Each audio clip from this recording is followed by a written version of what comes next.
Hello friends, as you may already know, our new mini PLC PR205 with a graphical display is now available. Today we will quickly go over how to use it in ALP and what is different compared to the PR200. Let us start with what is new in ALP for this device. When creating a project, nothing has changed. You connect the PR to your computer, and if the communication interface is selected correctly, ALP automatically detects the model and offers to create a project for it. The programming layout also remains the same. The main canvas is in the center. Inputs and outputs are listed on the sides. The component library is on the right, and at the top there are quick access buttons for common functions. The main updates are in the display manager, so let us take a closer look. Just like with the PR200, one screen is already added by default. To edit it, double-click the screen in the component tree. In the center you will see the screen layout.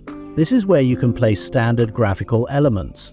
The list of available elements has changed slightly compared to the PR200. In future videos, we will explain the features of each one. The tools include everything you need. You have text labels, Boolean and numeric data tools, and additional options for working with time and network data like IP addresses. All of these are found in the component library on the right. To use them, just drag and drop onto the workspace. Let us add a few elements as an example. They appear just like in the PR200, ready to use. You can resize them if needed. The properties of each element are in the usual place. By default, they appear in the bottom right corner when an item is selected. Here you can adjust behavior, text labels, and other specific settings. Since this is a graphical screen with a free layout, we also added tools to align objects. If you select several items and right-click, you can align them by left edge, center, top, and more. Layer tools are also available. If elements overlap, you can decide which one goes in front and which one goes behind. On the left side of the layout, you now see a list of all the components placed on the screen. This is very convenient. Instead of clicking around, you can simply select the element from the list, and it will become active, showing its properties. Below the screen layout, you will find a panel with the 6 physical buttons located on the front of the PR device. Double-click on a button to access its settings. You can set up each button to switch screens or change variable values. There are options for short press, long press, and press and hold. This gives you a way to interact with your program not only through the screen but also through the button.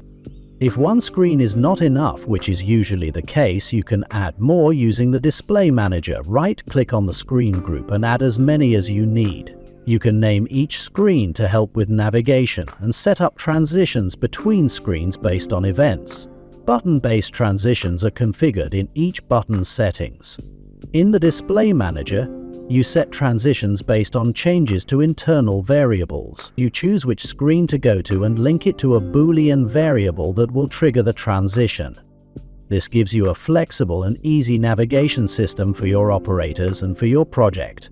As you can see, there are many changes in how screens work in the PR205. We will explain all the new tools in our upcoming videos, so make sure to subscribe and turn on notifications so you do not miss them. And of course, feel free to leave your comments. See you next time.